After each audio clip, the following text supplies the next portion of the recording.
ज्ञान की रोशनी से आज ये सभा रोशन होगी। खोज की राह में हर सोच प्रखर होगी। तजुर्बों की कसौटी पर जो खरा उतरे, वही सच्चे विज्ञान की पहचान होगी।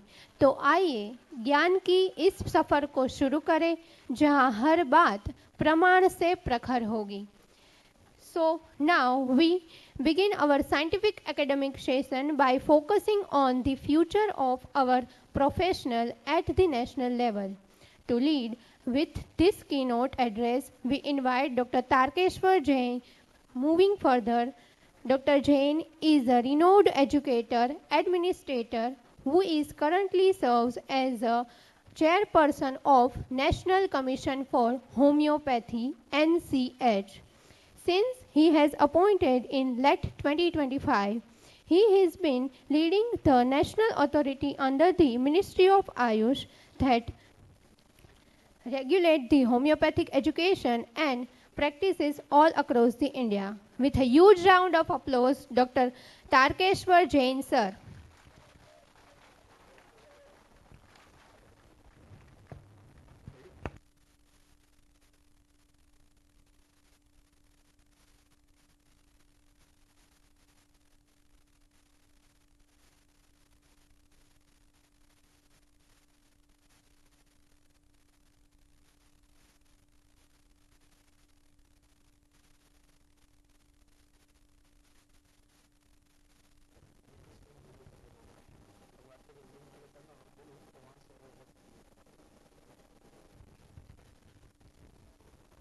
Good morning to all.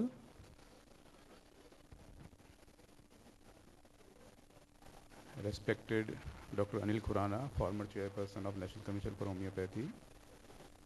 Dr. Rajat Chattopadhyay, President, Homeopathy Education Board.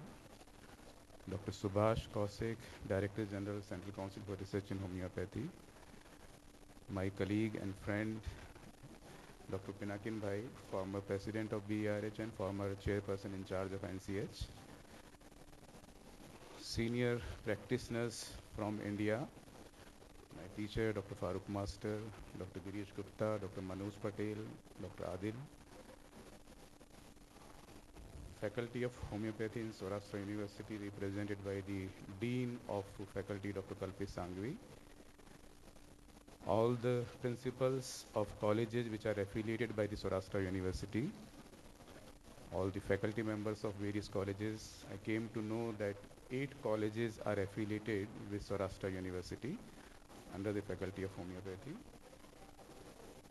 All the students who are being represented from the various colleges of this particular university, and I can see a large number of students are sitting over here.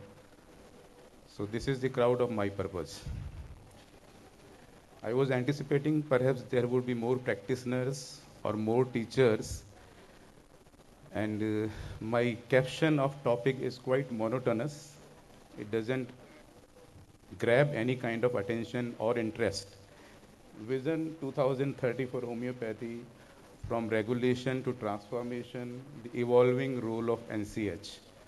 Now this sounds very monotonous kind of presentation, especially when we are seeing such stalwarts are sitting on the dais who have so many things to share with you, so many experience, so many cases.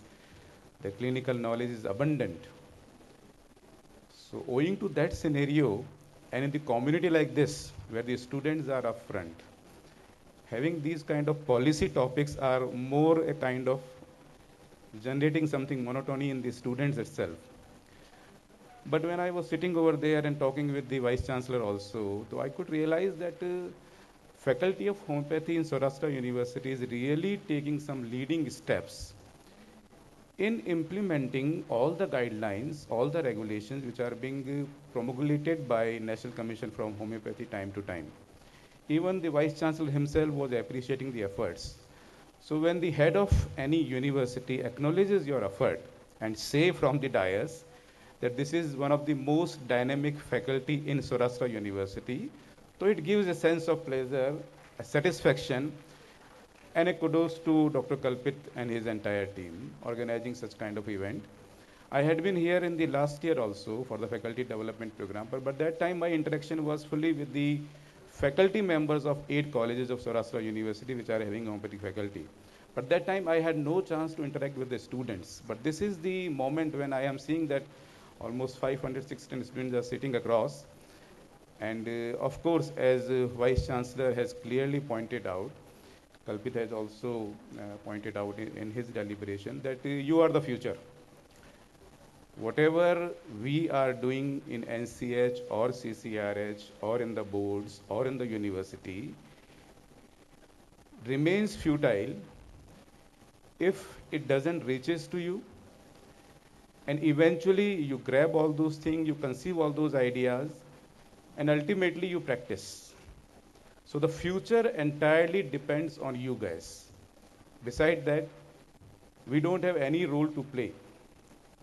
Many times we are being asked that who are your stakeholders? Who are the stakeholders of commission? When we go to the objective of our act, and when we go through the objective of commission and objective national goals, health policy, education policy, everything gives emphasis only on one thing, that we need to prepare professionals. We need to create such dynamic, intelligent, skilled professional who can eventually serve to the citizen of India. This is our ultimate responsibility. So how this can happen? If you talk about the Vision 2030 from NCS, currently we are running in 2026, and by 2030, my term would be over as a chairperson. So one vision is that I would be retiring in 2030. एक तो हमारा ये vision है, which I always keep in mind, and I make the reverse count, that 2030 is my day of retirement from NCS as a chairman. This is the one vision I always carry in my mind. And then I think that what I can contribute during this 4 years of time, what our team, our boards can contribute in this 4 years of time. If I look back and start our journey as a president of HEB in 2021, then I feel a little satisfied that we could create a base, a fundamental line for the development of education system in homeopathy, and somehow we could achieve this also. But when I take the feedback, when we go back to the students, when we interact with the faculty, when we interact with the students, UG, PG, college principals, then it is many times perceived that whatever the idea we have created in the books, whatever concept we have created in our 1,000 words of books, 1,000 pages of books, are they actually percolating downwards? And for that area, I remain unsatisfied. When we take feedback from the students, when we see their results, assessments, when we conduct inspections, when we go through or when we talk with the faculty members also, is still a lot to be done. And future of NCS for 2030 entirely depends on how much you people are imbibing whatever policies we are making, whatever guidelines we are issuing for education, how much you guys are imbibing. Everything depends on that only. If whatever policy we are making, if it remains as a document only, then there is no use of making any kind of policy. And as Kalpit Bhai has very clearly set the tone of entire day, so we all have to work in that tone only. And the tone is very clear, classroom to clinics. That is the ultimate motto of whatever document we have created in terms of CBDC, competency-based dynamic curriculum, whatever we have created over there. The ultimate motto is that we have to drag students from classroom to clinics. That is the only ultimate motive that keeps always nurturing in our mind. And unfortunately, this is not happening. Why it is so important? Because you guys are going to represent our system in the future coming time. You guys are going to start your practice, or you take up your career as a teacher, as a researcher, as an academician. There are plenty of opportunities now. So if the skills are not properly developed, then whatever information you have gathered or whether you have qualified in any kind of examination, the education is not for the purpose of achieving excellence in examination. That is not the purpose. Purpose of education is to prepare a skilled professional. How much skills you have obtained. I have seen, and many of you might have seen, that when we pass out BHMS, let's say it is a batch of 100 students, and eventually when it comes to the final year, it gets limited up to 60, 70, or 80 students. And out of those 80 students, when they pass out, many of them are not practicing, they are diverting themselves, changing their field. Many of them are pursuing for the higher education, let's say they are going for the PG courses. Many of them are trying their fortune in practice. Many of them are changing the field also. Some of them are doing the health management courses or some insurance courses. So they are opting out. So if we find out the average of 80 students or 70 students, only 15-20% students are there who remains in the field. And rest of them, either they are changing themselves or doing some other kind of activities, but not sticking in homeopathy. While every year we are increasing the number of colleges, we are increasing the number of seats. If I compare from 2021, when we took over in commission, the number of UG seats in commission were somewhere around 13,000-14,000. And now this year, when the permission were issued last year, it was somewhere around 21,000. So every year we are enhancing the number of seats, but the fallout, the dropout from the system is very severe. So this gives an opportunity to think that what's happening over. We need to ponder about this. What's happening over? हो क्या रहा है? हम इतने colleges नए खोल रहे हैं, हम इतने नए बच्चों की सीटें बढ़ा रहे हैं, यूजी में सीटें बढ़ा रहे हैं, पीजी में सीटें बढ़ा रहे हैं, फिर भी हमारे जो बच्चे हैं वो क्यों नहीं इधर उधर जाने को मजबूर हो पा रहे हैं, क्यों इधर उधर जा रहे हैं? Why they are looking other sides? So one of the important aspect for that is the work opportunity. While sharing the vision for 2030, I just want to bring in your all attention that we are working hard to create हमारी जो हमारी प्राथमिकता है इस बार के regime के लिए, पहली प्राथमिकता है कि होम्योपैथी में जॉब की अपॉर्चुनिटी बढ़नी चाहिए. ये हमारा पहला विजन है. हो क्या रहा है अभी, और ये कमीशन का ऑब्जेक्टिव भी है. अगर आप कमीशन का सेक्शन 10 का सी पॉइंट देखते हैं तो उसमें बहुत क्लियरली लिखा हुआ है कि भारत में हेल्थ केयर की डिमांड कितनी है और उस डिमांड को कैसे पूरा किया जा सकता है. How much is the demand and how this demand can be fulfilled. Now that's a very serious issue. अभी हम अगर we have started collecting the nationwide information also, and we are collecting information from the various state boards, directorates, ministries, principal secretary offices, that how many registered practitioners are there in any individual state, and how much dispensaries are created in government sectors, how much employment is generated, how much number of students who are passing out every year from any of the students are getting the job opportunities. And when we see the data, the number is quite discouraging. We have till now received the data from 7-8 states only, and if we see the number is quite discouraging. Now the reason is not really well understood, because when the state are passing NOC to establish institution in any state, पहला काम state का होता है कि वो किसी भी institution को एस्टेब्लिश करने के लिए एक एनओसी जनरेट करता है, एनओसी देता है स्टूडेंट को. तो states are providing NOC like anything. Every year they provide NOC to many institutions to open a new institution. But when students are passing out, there is no jobs. You will be surprised to note that in the state of Maharashtra, where there is maximum number of homeopathic colleges are there, somewhere around 70 to 80. सबसे ज़्यादा महाराष्ट्र में homeopathic colleges हैं. And to utter surprise, not even a single state regulated medical dispensary, not even a single. So every year they are passing out. More than 7,000, 8,000 homeopaths are getting registered. Maharashtra Council is the biggest council in India, having somewhere around 90,000 plus registered homeopath. और अगर आप job देखने जाते हो तो एक भी नहीं है। अभी पिछले कुछ सालों में एक गवर्नमेंट कॉलेज खुला है, तो गवर्नमेंट कॉलेज खुलने की वजह से 13 लोगों को जॉब मिली वहाँ पे, 13 को ही मिली है, अभी भी पूरी नहीं मिली है सबको। और दूसरा कॉलेज अभी इस साल अनाउंस हुआ है कोल्हापुर में, उसकी एप्लीकेशन भी आई है, they have started recruitment also, but there again maybe some 10-12 people are being employed.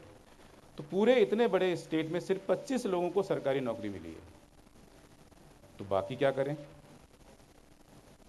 तो बाकी लोग क्या करते हैं, कोई ना कोई रास्ता निकालते हैं। देखिए, कमा के तो सबको खाना पड़ेगा ना, everybody is striving for bread and butter.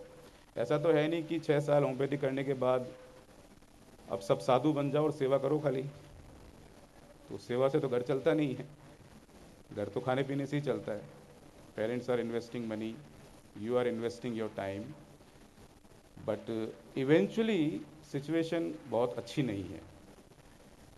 हम कॉलेजों को बार बार रिक्वेस्ट करते हैं, बार बार ये बोलते हैं कि आप जितने बच्चों को एडमिट करते हो, क्या आप कभी वापस जाके ये देखते हो कि ये जो 100 सीटें आपने 2021 में भरी है, और जब 2027 में ये बच्चा पास होकर निकलेगा तो इसके पास क्या अपॉर्चुनिटीज़ हैं, क्या करने वाला है ये, उसका एनालिसिस किसी के पास नहीं है। किसी भी कॉलेज के पास ये डेटा ही अवेलेबल नहीं है कि इनके यहाँ से जितने बच्चे पास होकर निकले उनमें से कितनों को एम्प्लॉयमेंट मिला, कितने प्रैक्टिस में स्टैंड कर रहे हैं, कितने हायर एजुकेशन में गए, कितनों ने कोई और फील्ड चेंज किया तो क्यों किया, इसका कोई एनालिसिस नहीं है। तो हर साल हम नंबर बढ़ाए जा रहे हैं, डेटा बढ़ाए जा रहे हैं, लेकिन जो सिस्टम को डेवलप करने के लिए जो आधार चाहिए वो आधार तैयार नहीं हो रहा है। तो बड़ा सवाल ये खड़ा होता है कि आधार कैसे तैयार हो। उस आधार को तैयार करने में कुछ हमारी अपनी सीमाएं भी हैं, कुछ हमारी अपनी सीमाएं भी हैं कि जिस लेवल की स्किल्स, जिस लेवल की क्वालिटी ऑफ एजुकेशन हमारे बच्चों को मिलनी चाहिए, जो कि उनका अधिकार है, वो नहीं मिल पा रही है। जैसा मैंने बताया, मेरे से पुराने जो 2 वक्ता उन्होंने भी बताया कि टीचिंग का फोकस क्लासरूम से क्लिनिक में होना चाहिए। आप लोग सब एग्री करते हैं इस बात से? अगर आप लोगों को ध्यान भी हो, और आप, मुझे लगता है यहाँ पे काफ़ी BHMS के बच्चे भी हैं और PG के बच्चे भी हैं क्या यहाँ पे? हाँ, सभी तरह के बच्चे हैं। तो आप लोगों ने देखा होगा जो नया चेंज जो करिकुलम में हुआ है, उसमें we have started clinical duties right from the first BHMS। आपको पता है ये बात? जाते हैं, हाथ खड़ा करें, कितने बच्चे जाते हैं फर्स्ट BHMS के क्लिनिक्स में? फर्स्ट ईयर नहीं है, second year, third year, final year, वो भी नहीं है। आप लोग क्लिनिक्स में जाते हैं, OPD में जाते हैं? आवाज़ आ रही है, मतलब जाते हैं। चलिए, अच्छी बात है, जाना चाहिए, लेकिन समस्या क्या है? हमने ये तो कह दिया कि क्लासरूम से क्लिनिक्स में जाना है, teaching has to be shifted from classroom to clinics, but problem ये है कि जो सिचुएशन है क्लिनिक्स की वो हेल्दी नहीं है। तो असली जो सवाल खड़ा होता है वो ये खड़ा करता है कि बच्चे भी हैं, टीचर भी ले आए गए हैं, टीचर भी हैं कॉलेजेस में, क्लासेस भी रेगुलर हो रही है, टाइम टेबल भी पूरा हो रहा है, लेकिन फिर भी हमारे को बच्चे जो मिल रहे हैं ना वो अनडेवलप मिल रहे हैं। बड़ा कारण एक ही है, क्योंकि जो क्लासरूम में पढ़ाया जाता है वो अगर हमें क्लिनिक में नहीं दिखे तो स्किल डेवलप नहीं होती।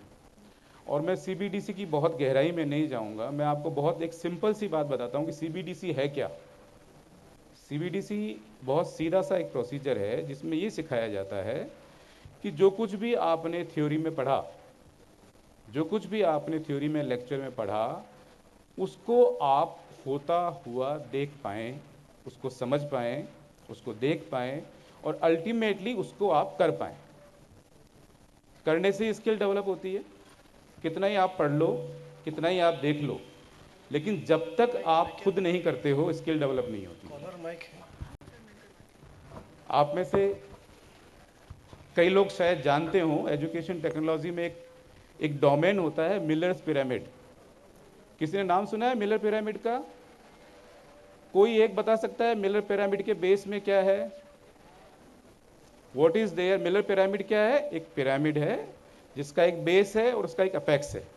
ट्रायंगुलर पिरामिड होता है, जानते हैं ना, उसका एक बेस होता है और उसका एक अपेक्स होता है, चोटी होती है उसकी। What is there in the base? Anybody, any teacher, any student, what is there in the base of Miller's pyramid?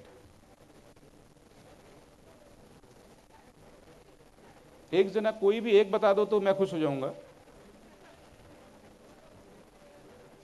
अच्छा चलिए बेस की बात छोड़ते हैं, अपन चलते हैं टॉप पे, हिमालय की चोटी पे चलते हैं। What is there on the apex of pyramid? जो ट्राइंगल जहां एंड होता है उसके अपेक्स पे क्या है?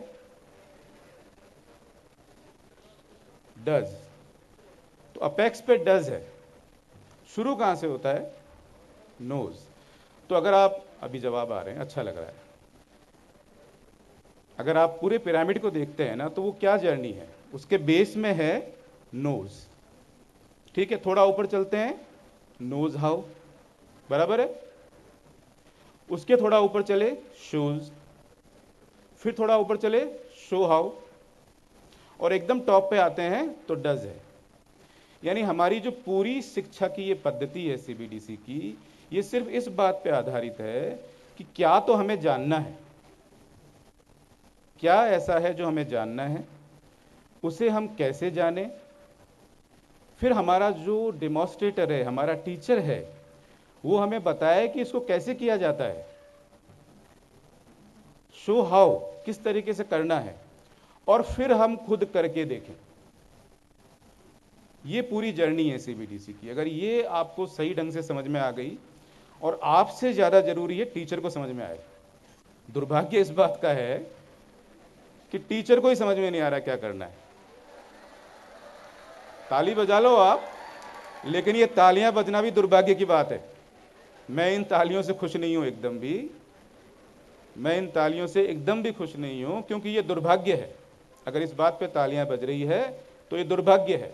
अगर हमारा टीचर ये नहीं जानता, मैं बहुत बेसिक सी बात करूं, मैं ब्लूम्स टैक्सोनॉमी या गिलबर्ट्स के लेवल वहां तक तो मैं जाना ही नहीं चाहता हूं, वहां जा ही नहीं रहा हूं। मैं बहुत बेसिक सी बात कर रहा हूं। अगर आपने मिलर पिरामिड को ठीक से समझ लिया, किसी भी टीचर ने, और ये जब वो क्लास में जाए तब उसके दिमाग में ये बात हो कि आज जो मैं टॉपिक पढ़ाने जा रहा हूं मेरे बच्चों को, वो टॉपिक पढ़ने के बाद में उसका आउटकम क्या रहने वाला है। प्रॉब्लम एक ही है, हम सारी बातें करते हैं, सब कुछ कर लेते हैं, सारी चीजें हम डिस्कस कर लेते हैं, we talk about theory, we talk about practicals, but we never talk about outcomes. Outcome क्या है भाई? हम बड़े बड़े इवेंट कर लेते हैं, बड़े बड़े इवेंट हो जाते हैं दुनिया भर के। अभी हमारे ने गोल्डन जुबली किया, हजारों लोग आए वहाँ पे, बड़े बड़े सेमिनार्स होते हैं, हजारों लोग आते हैं, लाखों लोग आते हैं, सैकड़ों लोग आते हैं। लेकिन ये एनालिसिस बाद में होता ही नहीं है कि ये जो इवेंट किया इसका आउटकम क्या था। क्या आउटकम सिर्फ यही था कि तू मेरा सम्मान कर और मैं तेरा सम्मान करूं? आइडेंटिटी क्राइसिस के बारे में अभी कल्पित भाई कल ही बता रहे थे, is a Rotarian, I am also a Rotarian sir since 1990। तो वहाँ क्या होता है क्लब्स में? यही होता है कि तुम मुझे सम्मान दो, मैं तुम्हें सम्मान दूँ। तो क्या हमारे जो हेल्थ ऑर्गेनाइजेशन है, हेल्थ एसोसिएशन है, उनका भी यही काम है? सम्मानित करते रहो खाली एक दूसरे को मंच पे, और फिर फेसबुक पे डाल पे फोटो डाल दो, honoured to chair this session. यही होता है, all these are happening, but we never analyse what outcome we have achieved out of these 3 days of deliberation, these 5 days of deliberation, what outcome has been achieved. And same implies in the BHMS and PG education also. Whatever teaching we are providing to our students, what outcome is coming up? निकल के क्या आ रहा है? निकल के तो ये आ रहा है कि मुझे बताते हुए अच्छा नहीं लग रहा है, बट सारे अपने ही लोग बैठे हैं। लेकिन हालत ये है कि अगर आप किसी BHMS ग्रेजुएट को इंटर्नशिप करने के बाद अचानक से बोल दो ना कि भाई पल्स देख के बता, तो पल्स नहीं देख पाते हैं, ठीक से बीपी चेक नहीं कर पाते हैं, इनको ये पता नहीं एग्जैक्टली कब कहाँ लगना चाहिए। ये तो बेसिक सी चीज है। कई बार ये स्थिति होती है कि मतलब आपके पड़ोस में जो रहते हैं ना, आपके जो पड़ोसी होते हैं, आप डॉक्टर बन जाएंगे 4.5-5 साल, जब भी आपका टर्म पूरा होता है इंटर्नशिप होने के बाद, will all become a doctor. और आप बड़े गर्व से लगाएंगे अपने घर के आगे board, doctor so and so, लगाएंगे ना। इसी के लिए तो बने, डिग्री लगाएंगे मोटे मोटे अक्षरों में, BHMS गोल्ड मेडलिस्ट, बराबर है। और आपके पड़ोस में जो रहते हैं ना, दे फील अश्योर्ड, उनको बड़ा शांति मिलती है कि यार हमारे घर के बगल में एक गोल्ड मेडलिस्ट डॉक्टर बैठा है, तो अपनी तो जिंदगी सेफ है। समाज में होता है ना, अगर अड़ोस पड़ोस में डॉक्टर हो, पुलिस वाले हो, तो बड़ा आदमी अपने आप को सिक्योर्ड महसूस करता है कि यार ये जगह अच्छी है रहने के लिए, it's a good society because it has so many doctors. कई बार लोग इस बात को लेके प्रोजेक्ट सेल करते हैं, अपने सोसाइटी वाले प्रोजेक्ट सेल करते हैं कि हमारी सोसाइटी में 20% तो डॉक्टर रहते हैं। तो बड़ा सांत्वना मिलती है कि भाई we are in the safe place, in the safe zone. But बड़ी अनफॉर्चुनेट सिचुएशन हो जाती है जब अचानक से आपके बगल में कोई बेहोश होकर गिर जाता है और आपके पास करने के लिए कुछ नहीं होता है। लोग आपके पास भाग के आते हैं, डॉक्टर साहब अचानक, अरे भाई अस्पताल ले जाओ। क्यों अस्पताल ले जाओ भाई? Can't you provide primary treatment? Can't you give them CPR? कुछ नहीं कर सकते आप, तो फिर क्यों डॉक्टर हो? जरूरी है क्या डॉक्टर लिखना? फिर हम भी जानते हैं हमारी दवाइयाँ बहुत चमत्कारी है, बहुत मैजिकल है, बहुत पावरफुल है, लेकिन हम भी जानते हैं कि हर जगह दवाई से पहले कुछ और चीज़ें होती हैं जिनका रोल होता है।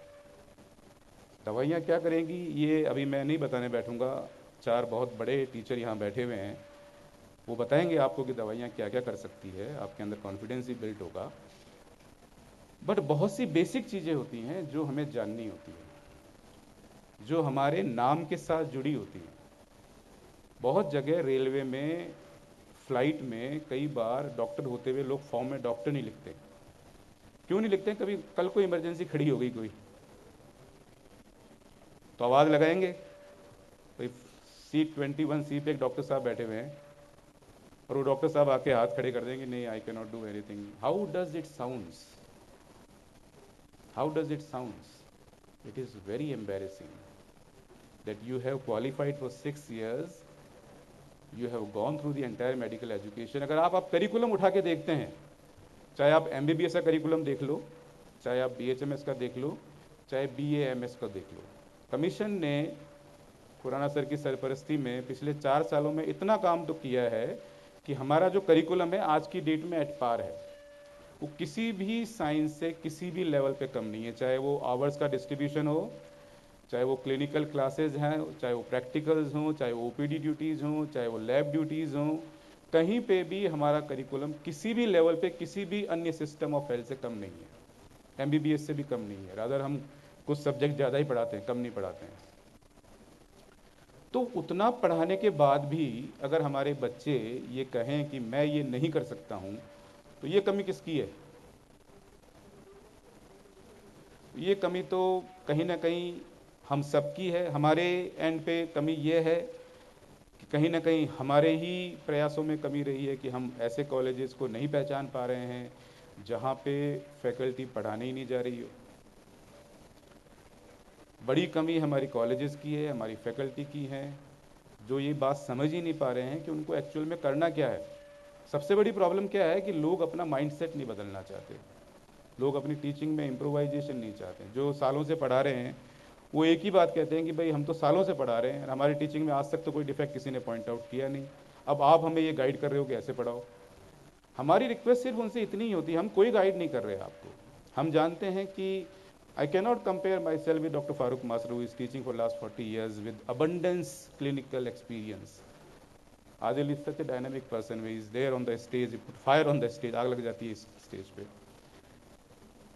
तो मैं इनसे कंपेयर नहीं कर सकती हूँ। हम इनको नहीं सिखा सकते कि पढ़ाना कैसे है, ये हमारा काम भी नहीं है, हम ये सिखाने नहीं आए पढ़ाना कैसे है। लेकिन हम चाहते हैं कि आपका जो पढ़ाने का तरीका है वो एक सिस्टम में डेवलप हो और उससे आउटकम निकले। आउटकम निकलना चाहिए। CBDC के अंडर ग्रेजुएट एजुकेशन में 6 इंपॉर्टेंट पॉइंट होते हैं। पहला होता है नॉलेज एंड स्कॉलरशिप, दूसरी होती है पेशेंट केयर, तीसरा होम्योपैथिक ओरिएंटेशन, चौथा कम्युनिकेशन स्किल्स, पांचवा practice based learning and outcomes, और छठा होता है प्रोफेशनलिज्म।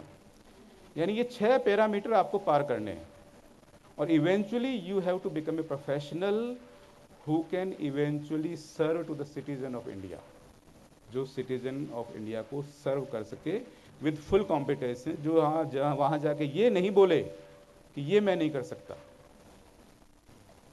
हम हर चीज़ नहीं कर सकते, हम भी जानते हैं, हम हर चीज़ नहीं कर सकते, ये बात हम भी जानते हैं। हमारे स्कोप क्या है, हमारे लिमिटेशंस क्या हैं, कहाँ हमें केस को रेफ़र करना है, ये भी हमें आना चाहिए। हमें पता है हमारी केस हर चीज़ डील नहीं कर सकते, लेकिन ये नॉलेज भी तो पता होनी चाहिए ना, हमारा स्कोप कहाँ है, हमारी लिमिटेशन कहाँ है, और हमें कब केस को रेफ़र करना है, ये भी तो हमारी जानकारी में होना चाहिए।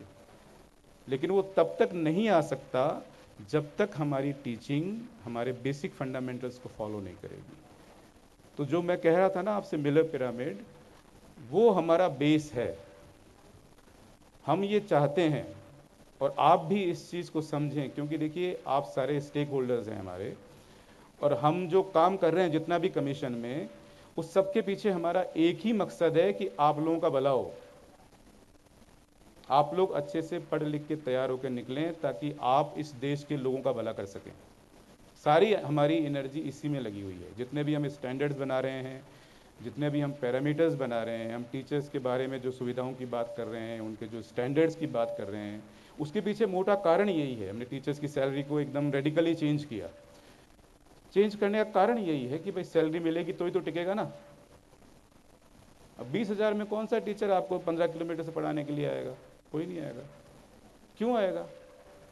खर्चा ही नहीं निकलेगा पेट्रोल का ही। वो बहुत सीधी सी बात है कि वो नहीं आता है। तो we wanted to upgrade our standards only because that the eventually the teaching should reach to you. अब टीचिंग आप तक जाने के लिए बहुत जरूरी है कि हमारे टीचर भी उस लेवल तक तैयार हों। तो उन टीचर्स को तैयार करने के लिए जो इनिशिएशन डॉक्टर कल्पित ने लिया है, ये मैं लगभग हर यूनिवर्सिटी वालों को बोलता हूँ कि देखिए एनसीएच हर जगह नहीं पहुँच सकता। We have a very small team of very few people and we cannot reach everywhere. We cannot reach to individual teacher or student, we cannot reach. But if the university take the cognizance, if university take the initiatives and they start organizing such kind of faculty development program, जहाँ पे हम faculty को sensitize कर सकते हैं कि what research is, what education is, what pedagogy is, what andragogy is, what are the different domains of teaching technology and how these domains can help you develop your own skill. Because when our teachers will be skilled, then only our students can become skilled. सारा खेल उसी के ऊपर depend करता है कि हमारे teacher को कितना आता है, और टीचर को कितना आता है ये समझना बड़ा ही पर्सपेक्टिव हो गया है। क्योंकि फीडबैक यही आते हैं कि सीबीडीसी जो है वो कागजों पे चल रहा है। तो मेरी आप सभी से ये रिक्वेस्ट है, टीचर से भी, फैकल्टी से भी, प्रिंसिपल से भी, प्लस स्टूडेंट से भी, ये करिकुलम में जो चेंज हुए हैं ये आपके ही फायदे के लिए हैं। आप इसको प्लीज़ इम्बाइब करिए, इसको समझिए, और टीचिंग को क्लासरूम से बाहर निकालिए। हमने कुछ इनिशिएशन उसके लिए किए भी हैं, like we have created small group classroom teaching. Are you aware about small group classroom teaching? Are you aware? No, yes, no, yes, mix responses are coming. तो इसका मतलब ये है कि कहीं हो रहा है, कहीं नहीं हो रहा है। स्मॉल क्लासरूम टीचिंग का जो उद्देश्य है ना, वो बहुत सिंपल सा है। अमूमन जो क्लास होती है हमारी वो 80, 90, 100 बच्चों की क्लास होती है, और बहुत सारे बच्चे होते हैं जो अपनी प्रॉब्लम के बारे में खुल के डिस्कस नहीं कर पाते टीचर से। कई लोग संकोचवश, कई लोग ये सोचते हैं कि मेरे सवाल को सोच के कोई क्या समझेगा कि ये भी कोई सवाल है ना। तो ऐसे कई सारे इश्यूज होते हैं। बहुत लोग सबमिसिव होते हैं, जानते हुए भी उत्तर नहीं दे पाते, और बहुत लोगों को वाकई में प्रॉब्लम भी होती है कि उनको समझ में भी नहीं आता है। तो इन्हीं चीज़ों को मीट आउट करने के लिए हमने एक कॉन्सेप्ट तैयार किया, स्मॉल ग्रुप टीचिंग। उसका पर्पज़ सिर्फ यही था कि कॉलेज में टीचर ये आइडेंटिफाई करें कि कौन से बच्चे हैं जो कमज़ोर हैं, कौन से बच्चे हैं जो चीज़ों को समझ नहीं पा रहे हैं। उनको आप अलग से बिठाइए, उनको आप छोटे छोटे टुकड़ों में बिठाइए। इनफैक्ट कोई भी टॉपिक हो, आप अगर उसको छोटे छोटे ग्रुप में पढ़ाते हैं, छोटे छोटे टुकड़ों में पढ़ाते हैं, तो इट डेवलप्स मोर इंटरेक्टिव। ये ज़्यादा इंटरेक्टिव हो जाता है। आप 1-to-1 अटेंशन फोकस कर सकते हैं। एक टीचर 1 घंटे के लेक्चर में 100 बच्चों के ऊपर अटेंशन फोकस नहीं कर सकता, लेकिन अगर वही बच्चे 20 होते हैं, 15 होते हैं, तो अटेंशन स्पान बढ़ जाता है। तो पर्पस सिर्फ इतना ही है कि जो भी आप क्लासरूम में सीख रहे हैं वो आप तक जाना चाहिए। और टीचिंग हमारी इंटीग्रेट होनी चाहिए। आप समझते हैं सीबीडीसी में कुछ इंटीग्रेशंस हैं, हॉरिजॉन्टल इंटीग्रेशन, वर्टिकल इंटीग्रेशन, जानते हैं? Anybody knows about the horizontal integration क्या होता है? What is horizontal integration in CBDC and what is vertical integration? हमारे सारे सब्जेक्ट आपस में जुड़े हुए हैं। हॉरिजॉन्टल इंटीग्रेशन होता है जब हम, जैसे मान लें हम फर्स्ट बीएचएमएस में हैं, तो हमारे कोर सब्जेक्ट है anatomy, physiology, mathematica, organon and repertory. Horizontal integration में हमें उन सब सब्जेक्ट के साथ इंटीग्रेशन करना होता है। वर्टिकल में हमारे जो सेकेंड ईयर के सब्जेक्ट हैं, हमारे जो थर्ड ईयर के सब्जेक्ट हैं, हमारे जो फाइनल के सब्जेक्ट हैं, उनके साथ भी हमें इंटीग्रेशन डेवलप करना होता है। जैसे जैसे हमारा प्रोफेशनल ईयर आगे बढ़ता है, we come from first year to second year, second to third, our vertical integration also start developing. ये इंटीग्रेशन हमें क्यों करना होता है? इस सब के पीछे भी कारण और लॉजिक सिर्फ एक ही है कि आज जो हम एनाटॉमी में मान लीजिए हम अपर लिम्ब पढ़ रहे हैं या हम हेड नेक ब्रेन पढ़ रहे हैं, तो हम चाहते हैं कि हमारे जो टीचर हैं, हमारे जो प्रिंसिपल हैं, वो अपने टाइम टेबल को ऐसा अलाइन करें, इस तरीके से अलाइन करें कि जब फर्स्ट ईयर में हेड नेक ब्रेन पढ़ाया जा रहा है, head neck brain is related with nervous system, तो हम चाहते हैं कि जब हेड नेक ब्रेन पढ़ाया जा रहा है उसी टाइम में फिजियोलॉजी में नर्वस सिस्टम पढ़ाया जाए, उसी टाइम में, उसी टाइम फ्रेम में। And this aligning can be done. वो अलाइनमेंट बिठाने के लिए हमने कॉलेजेस में एक यूनिट इस्टेब्लिश करी, medical education technology unit, METU, METU बोलते हैं हम उसको। बहुतों ने इस्टेब्लिश करी, बहुतों ने अभी तक नहीं करी है।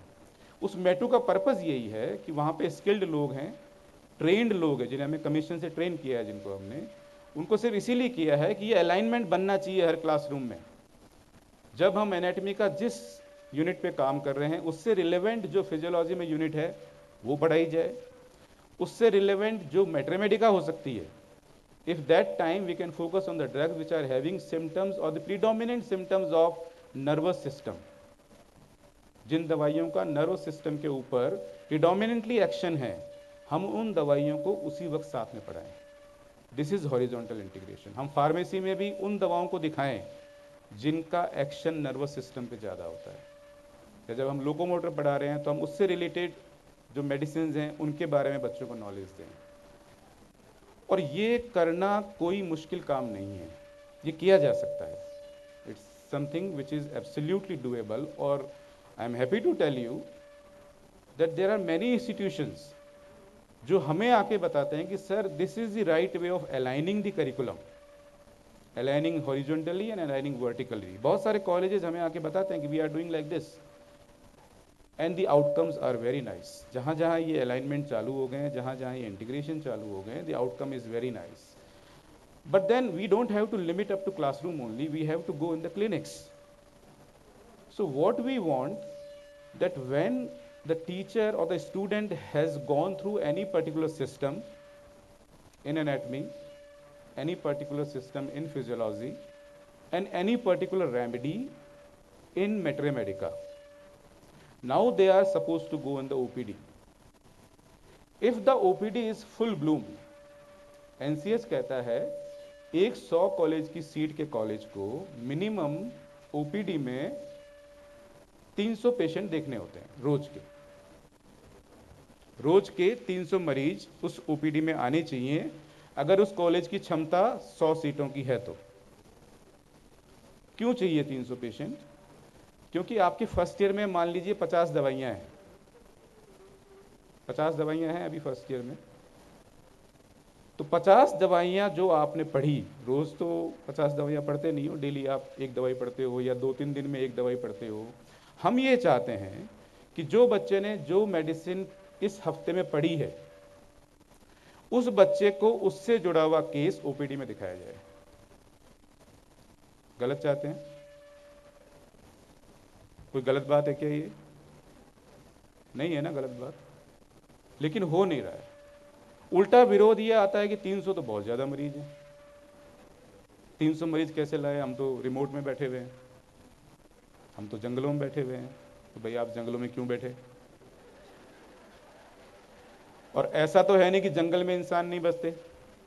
बहुत सारे ऐसे एग्जाम्पल्स हैं हमारे पास जहाँ पे colleges are running in the remotest area, but they have done efforts, they have done rigorous effort, और आज उन जंगल में बसने वाले कॉलेजों में 400-500 मरीज की ओपीडी है। तो जब एक जगह हो सकता है तो दूसरी जगह क्यों नहीं हो सकता? पर्पज सिर्फ, सारा पर्पज आपस में इंटीग्रेटेड है, सारा पर्पज आपस में जुड़ा हुआ है। हम चाहते हैं कि अगर बच्चे ने किसी दिन क्लास में अर्जेंटम नाइट्रिकम पढ़ी है, इग्नेशिया पढ़ी है, नेट्रम्यूर पढ़ी है, नक्सोमिका पढ़ी है, उसी दिन उस बच्चे को उससे जुड़ा हुआ केस ओपीडी में मिलना चाहिए। तभी हमारा जो ये मिलर्स पिरामिड है ना, ये तभी हमारा डेवलप हो पाएगा। 10 तक आने में टाइम लगता है, फर्स्ट ईयर का बच्चा 10 तक नहीं पहुंचता। 10 का मतलब होता है करना, खुद को करना। वो स्टेज आपकी इंटर्नशिप में आती है, जब आप करने की स्थिति में भी आते हैं। लेकिन जो शो है और शो हाउ है, यानी देखना और कैसे होता है ये देखना, ये हमारी ओपीडी सिखाती है हमको। जो हमारे नॉन क्लिनिकल सब्जेक्ट हैं लाइक एनाटॉमी एंड फिजियोलॉजी, वहाँ पे हमने व्यवस्था करी लैब्स की। लैब में जाइए, आपने जो पढ़ा, आपने जो टिश्यूज़ पढ़े, मसल्स पढ़ी, ओरिजिन इंसर्शन, जो कुछ आपने थ्योरी में पढ़ा, उसको जाके आप लैब में देखिए, मालूम करिए कि कौन सी मसल कहाँ से ओरिजिन होती है, उसके फंक्शन क्या है, उसका इंसर्शन क्या है, देखिए आप पूरा। लेकिन अगर दवाई को देखना है, जो दवाई आपने पढ़ी या जो ऑर्गेनोन का एफोरिज्म आपने समझा, उसको अगर आप प्रैक्टिकली क्लिनिक में जाके नहीं देख सकते हैं तो स्किल नहीं डेवलप होती, बिल्कुल भी स्किल डेवलप नहीं होती है। और यही हमारा टारगेट है। हम क्लासरूम से टीचिंग को निकाल के क्लिनिक में लाना चाहते हैं। लाना इसलिए चाहते हैं कि जो कुछ बच्चे ने पढ़ा उस पर्टिकुलर डे में, उसी दिन उसको वो दिखना चाहिए। और अगर 300 मरीज मिनिमम नहीं आ, मैं तो 300 मिनिमम बोलता हूँ, ये तो मिनिमम है, मैक्सिमम की तो बात ही नहीं करते हम। This is the minimum number, and it is our experience also and the recommendation of our committees also कि अगर आपको 50 दवाइयाँ अगर आप फर्स्ट में पढ़ाते हैं बच्चे को, तो मिनिमम 300 मरीज आपकी ओपीडी में चाहिए, तभी आपको उन 50 दवाइयों से जुड़ा हुआ मरीज दिख पाएगा वहाँ पे, नहीं तो नहीं मिलेगा। Probabilities will be very low if it is only 50 patient OPD per day. अगर किसी ओपीडी में रोज के 50 ही मरीज आते हैं, डू यू एक्सपेक्ट, आप सोच सकते हैं क्या कि आपने जो दवाई पढ़ी उसका मरीज आपको उन 50 पेशेंट में मिलेगा? नहीं मिलेगा, कोई संभावना नहीं है। This probability is very rare, very very small. तो यही वजह है। और जब तक इस तरीके की टीचिंग नहीं होगी, आप कोई भी इमरजेंसी, इसीलिए हमने कॉलेजेस में इमरजेंसी यूनिट एस्टेब्लिश करी। आप सबने फाउंडेशन कोर्स किया है? फाउंडेशन कोर्स किया है आपने? किया है कि नहीं किया है?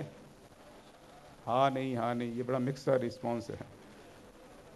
फाउंडेशन कोर्स में ही हमने कुछ चीज़ें क्लियर कर दी, जैसे बेसिक लाइफ सपोर्ट है। आप लोग कितने लोग जानते हैं बेसिक लाइफ सपोर्ट? बीएलएस की नॉलेज कितने लोगों को है? हाथ खड़ा करें। BLS, this is not a good situation. ये हमारे फाउंडेशन कोर्स का पार्ट है भाई, बीएलएस तो। फर्स्ट ईयर में जब बच्चा आता है तभी से उसको बीएलएस सिखाया जाता है। उसको पता होना चाहिए कि लाइफ सपोर्ट क्या होते हैं। कोई भी अचानक से बर्न का केस आ गया, ट्रॉमा का केस आ गया, how he can manage. Emergency unit establish करने का पर्पज ही यही है। हमें वहाँ एलोपैथिक दवाइयाँ नहीं देनी है, बिल्कुल नहीं देनी, हम उसके लिए एडवोकेट भी नहीं करते। लेकिन क्या आप कोई प्राइमरी हेल्प नहीं दे सकते उसको? अचानक से आपकी इमरजेंसी यूनिट में कोई पेशेंट आ गया, बर्न लेके आ गया, ट्रॉमा लेके आ गया, या कोई पेन लेके ही आ गया कार्डियक, गांव में बैठे हैं, वहाँ डिस्क्रिमिनेशन नहीं होता है, तो क्या आप उसको प्राइमरी हेल्प नहीं देनी चाहिए आपको? लेकिन ये नहीं हो पा रहा है। ये होएगा तभी जब हमारे जितने भी रेगुलेशंस हैं, जितने भी हमारे प्रोविजंस हैं, वो पूरे हों। सब लोग कॉलेज में आए, सब लोग क्लासेस अटेंड करें, सारे टीचर क्लासेस लें, और इवेंचुअली हम क्लिनिक्स में जाएं। हमने इसीलिए पेरिफेरल ड्यूटीज स्टार्ट करी, कम्युनिटी ड्यूटीज स्टार्ट करी है। वहाँ कम्युनिटी में आप जाते हैं तो you learn a lot of things, बहुत सारी चीज़ें आप कम्युनिटी में जाके सीखते हैं, और उन्हीं से ही स्किल्स डेवलप होती है। तो जो हमारा विजन है 2030 का, वो यही है कि हम हमारे सारे होम्योपैथ्स को स्किल्ड डॉक्टर बना पाएँ, अच्छे प्रोफेशनल्स बना पाएँ, पीजी में हमने ईपीए के लेवल चालू किए। पीजी की एजुकेशन की स्थिति थोड़ी सी ज़्यादा ख़राब है वहाँ, तो ये हो रहा है कि मैं ज़्यादा डिटेल में नहीं जाऊँगा, बट वहाँ पे हमने ईपीए स्टार्ट किया। ईपीए के 5 लेवल होते हैं। ईपीए का फुल फॉर्म होता है इंटरेस्टेड प्रोफेशनल एक्टिविटीज़, यानी कोई डॉक्टर ऐसी एक्टिविटी करे जिसके ऊपर सब भरोसा कर सकें। आपका टीचर आप पे भरोसा कर सके, आपका समाज, आपकी मम्मी पापा, आपकी सोसाइटी, आपके पड़ोसी आप पे भरोसा कर सके, इसको हम ईपीए बोलते हैं। यानी ये एक्टिविटीज़ जो ऑब्टेन कर लेता है, he become an EPA qualified doctor. अब उसमें भी लेवल्स है, 5 लेवल होते हैं उसके। हम ये नहीं कहते कि जो पार्ट 1 का बच्चा है वो सीधा मरीज देखना स्टार्ट कर दे, no. Although he is a BHMS doctor, he is qualified, but we want, because PG is higher education, we want person to be more skilled and competent than in comparison to undergraduates. तो there we started कि वो पहली जो उनकी part 1 की जो duties है, that should start under the supervision of a guide. तो लेवल 1 पे गाइड का सुपरविजन डायरेक्ट होता है, लेवल 2 पे रिमोट होता है, लेवल 3 पे भी गाइड उनको टेलीफोनिकली अवेलेबल रहता है, लेवल 4 पे जाके वो परफॉर्म करना चालू करते हैं। यानी ईपीए में जब बच्चा लेवल 4 पे आता है तब जाके वो ओपीडी में प्रिस्क्रिप्शन चालू करता है, उससे पहले वो प्रिस्क्राइब नहीं करता है। अभी क्या हो रहा है, अभी हमने बहुत जगह पे देखा कि जो पार्ट 1 के बच्चे हैं वही सारी, जहां भी आते हैं वही सारी ओपीडी संभालते हैं, वही सारी आईपीडी संभालते हैं, वही डायरेक्ट प्रिस्क्रिप्शन देते हैं, किसी का कोई सुपरविजन नहीं है। और मेडिकल साइंस ऐसी है जो बिना सुपरविजन के नहीं सीखी जाती है, वहां सीखना पड़ता है, सुपरविजन चाहिए होता है। और 5वां लेवल हमने ईपीए का जो है ना, अगर आपने ये 4 लेवल अटेंड कर लिए तो 5वें लेवल में you become in a situation where you yourself become a supervisor. तो ईपीए की जो जर्नी है ना, वो journey start from being supervise to become a supervisor. लेकिन सारा प्लान बना हुआ है, सब कुछ किताबों में लिखा हुआ है, सारे रेगुलेशंस में सारी चीज़ें लिखी हुई है, अनफॉर्चुनेटली फॉलो नहीं हो पा रही है। तो मेरी आप सभी से ये रिक्वेस्ट है through this stage that whatever guidelines are being issued for the UG and PG education, please take hold on this, stick to this guidelines. तभी जो हम चाहते हैं ना कि स्किल डेवलप हो, कॉम्पिटेंसी डेवलप हो, वो तभी डेवलप हो पाएगी, अदरवाइज नहीं हो पाएगी। और कॉम्पिटेंसी तभी डेवलप होती है जब आप खुद करके देखते हैं। अभी हमारे बाद के सेशन में आपको ये चारों टीचर बहुत सारे केसेस दिखाएंगे, बहुत सारी चीज़ें आप देखेंगे, लेकिन क्या आपको लगता है कि एक बार देखने से आप सारे सीख जाओगे? पॉसिबल है क्या? मोटिवेशन मिलता है, मैं मानता हूँ, साइंटिफिक सेमिनार्स होने चाहिए, लेक्चर प्रेजेंटेशन होनी चाहिए, केस प्रेजेंटेशन होना चाहिए, उससे मोटिवेशन मिलता है। उनको अपने मन में ये बात आती है, ये कर सकते हैं तो मैं भी कर सकता हूँ, लेकिन मेरे को करने में बहुत जोर आएगा, इनको करने में जोर नहीं आएगा। ये जिस स्टेज पे खड़े हैं वहाँ तक पहुँचने के लिए इन्होंने बहुत अब मेहनत करी है, बहुत जूते रगड़े, तब जाके आज यहाँ खड़े हैं, और हम यहाँ ज़मीन पे खड़े हैं। तो हम ये सोचते हैं कई बार ये इसका एक नेगेटिव इम्पैक्ट भी होता है कि कोई केस देखा कि सेमिनार में XYZ ने वो रेमेडी दी थी, हमने भी अपने मरीज को, जब हमारे पास वैसा सा केस आया, हमने भी वो XYZ का सुना हुआ केस देख के हमने भी वो दवाई दी थी, हमें फ़ायदा नहीं हुआ, हमारे मरीज को फ़ायदा नहीं हुआ। क्यों नहीं हुआ? कारण है उसके, आपने सिर्फ देखा है, आपको करने का अनुभव नहीं है। और homeopathy is science of experience, जो बिना करे नहीं आती। आप कितने ही सेमिनार अटेंड कर लो, कितने ही गुरुओं के पास चले जाओ, लेकिन जब तक आप खुद नहीं कर लोगे तब तक कॉम्पिटेंसी डेवलप नहीं होती। तो इसीलिए मिलर का जो लास्ट पिरामिड है ना, डज, उसको मत भूलना आप कभी भी, उसके बिना नहीं हो सकता कुछ भी, आप कितना ही सीख लो, कहीं भी चले जाओ। हमारे एजुकेशन सिस्टम कमज़ोर होने का एक बड़ा नुकसान पता है क्या हुआ? क्योंकि हमारे बच्चे, ऐसा तो है नहीं कि सारे डॉक्टर्स बनना नहीं चाहते, प्रैक्टिस करना नहीं चाहते, करना सब चाहते हैं, लेकिन उसका नुकसान सबसे बड़ा ये हुआ क्योंकि कॉलेज में उन्हें सीखने को नहीं मिला। जो स्किल उन्हें कॉलेज को देनी चाहिए थी वो स्किल उन्हें नहीं मिली, कॉम्पिटेंस नहीं डेवलप हुई, कॉन्फिडेंस नहीं डेवलप हुआ, they are looking elsewhere. And when you open the Facebook these days और इंस्टाग्राम आप खोलते हो तो रोज़ एक नया पॉपअप आता है ना, आइए हम आपको क्लासिकल होम्योपैथ बनाते हैं, आइए हम आपको एडवांस कोर्सेज कराते हैं, हमारे साथ आइए, हमारे साथ जुड़िए, हम आपको सर्टिफिकेट देंगे, कोर्सेज कराएंगे, हम आपको सिखाएंगे होम्योपैथी क्या है। क्यों भाई? 6 साल तक क्या किया बच्चे ने? क्या 6 साल तक कॉलेज को बच्चा ये नहीं सिखा पाया कि होम्योपैथी क्या है, या एफोरिज्म 73 को कैसे इंटरप्रेट करना है? हमारा बच्चा क्यों नहीं जानता? What our organise teacher was doing over there. जहां मियाजम सीखने के लिए, एफोरिज्म सीखने के लिए जो कि हमारे करिकुलम का बेसिक पार्ट है। पूरे 3 साल हम ऑर्गन पढ़ाते हैं, और वो 3 साल पढ़ने के बाद में बच्चा एफोरिज्म सीखने के लिए कहीं और जा रहा है। क्यों? एक तो पहले यहां मनी इन्वेस्ट करी, अब वहां पैसा दो। फ्री में तो कोई पढ़ाता नहीं है। और आप कितना ही लेक्चर्स अटेंड कर लो, कितने ही सेमिनार सुन लो, कितने ही वीडियो लेक्चर्स देख लो, लेकिन जो चीज़ आप अपनी ओपीडी में अपने टीचर के साथ बैठ के सीख पाओगे, कर पाओगे, वैसी सीख आपको कहीं नहीं मिलेगी। This I am assuring you. आप फारूक मास्टर से भी तभी सीख सकते हो जब आप उनके साथ बैठ के प्रैक्टिस करो। ये मैं जानता हूं बहुत अच्छे से। आप कितने ही लेक्चर सुन लो, कुछ नहीं होगा। आपको मोटिवेशन मिलेगा डेफिनेटली, लेकिन सीख आप तभी पाओगे जब आप इनके साथ बैठ के 6 महीने बैठो।